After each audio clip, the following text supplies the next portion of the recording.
Hello and welcome. I am Jean Addis, an independent Stampin' Up! Demonstrator from Apex, North Carolina. And I'm going to show you some easy cards today that all have something in common.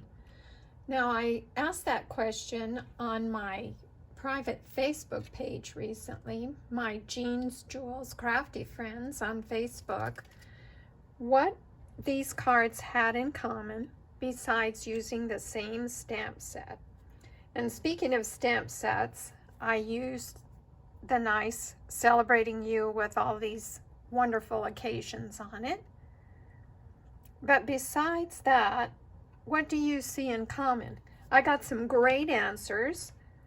One being that they're all stamped in green ink, which is true. I used Evening Evergreen to stamp on here. I also got the answer that all the card bases were green and the same size. Again, great answers, but that wasn't the answer I'm looking for. All these cards are actually made, and the answer that I was looking for, with a mat of decorative paper that measures 5 1/4 by 4. Now you can tell this easily on this this first card because I just used the mat as is, 5 1/4 by 4. This paper, actually all 4 of these are from the same paper pack, the Pansy Petals. But I didn't do anything with this paper. And you can make nice, easy, quick cards that are really nice to send in minutes using a 5 1/4 by 4 decorative paper base. And here I have more that I can share with you using the Pansy Petals. I've used like the Everyday Label Punch on a couple of these. But quick, easy, fast cards. Well, just a little piece of ribbon peeking through there. And don't you just love those little bumblebee gems? Okay, there is the 5 1/4 by 4 piece, just the way it is, cut out from the beginning.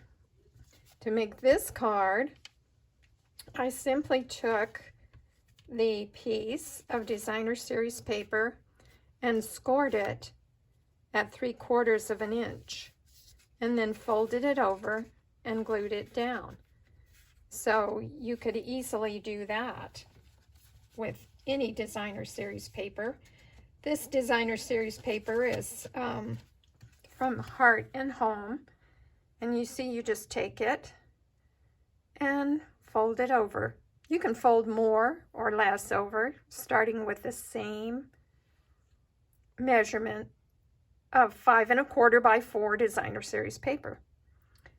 So that's what I have done with this card. Now, I do not have the pansy dies, so I simply fussy cut out this little pansy. But I don't know whether you can see it or not, but I added Wink of Stella to the front of that pansy. Sure makes a difference. So if you want to take your card, bump it up to the next level, brush some Wink of Stella on it. Now this cute card, which I made the punch using the Ladybug punch, I turned it into a bee. There's all kinds of tutorials on the internet on how to do this. There's your 5 1/4 by 4, and this time I folded up the bottom. So you just take your piece of paper and fold up the bottom. Now you can certainly fold it. I didn't measure it or anything. I wanted to see, I stamped the sentiment first, and then I folded it up to match the size of the sentiment. But what you'll need if you're going to want to do that is another 5 1/4 by 4 piece of that you stamp on, and then you simply hold it in place. Now you don't have to use the whole white mat.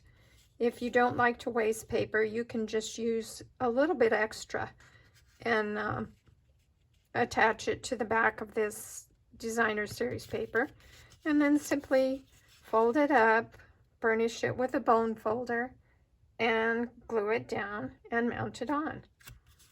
And that's the way I made this one. Another easy, fast card. Now the last one, same size designer series paper, but this time I folded it on the diagonal at the bottom. Again, I had already stamped the sentiment in the corner, and I used Evening Evergreen ink on all of these cards. So then you lined it up and as best you can, and then just fold it up to where you can see as much of the sentiment as you want to see, and then crease it. Give it a crease, maybe a little further up, and then you burnish it with your bone folder, and then add a little bit of adhesive to it. And that's all there is to these easy cards, these fold-up cards. So if you want to make some quick cards using the same pieces of paper, then just cut you can get 12 of them, oh no, 6 of them from a 12 by 12 piece of paper. And you just cut it 5.5 by 4. Now you're going to have a paper strip left, and what you can do if you want to is put them on the inside of your card. Now on the ones that are light colored, I didn't line the inside, but if you have a dark color card, you're going to want to put some paper, some white cardstock on the inside so you can write. And then you can take those leftover strips and simply add them wherever you'd like. So here's a way to use up some of your 12 by 12 papers quickly and easily by just giving them a little bit of a fold. So I hope you enjoyed this video. Please give it a thumbs up and share it, and subscribe to my channel, Jean's Paper Jewels. So thanks for joining me today. Bye.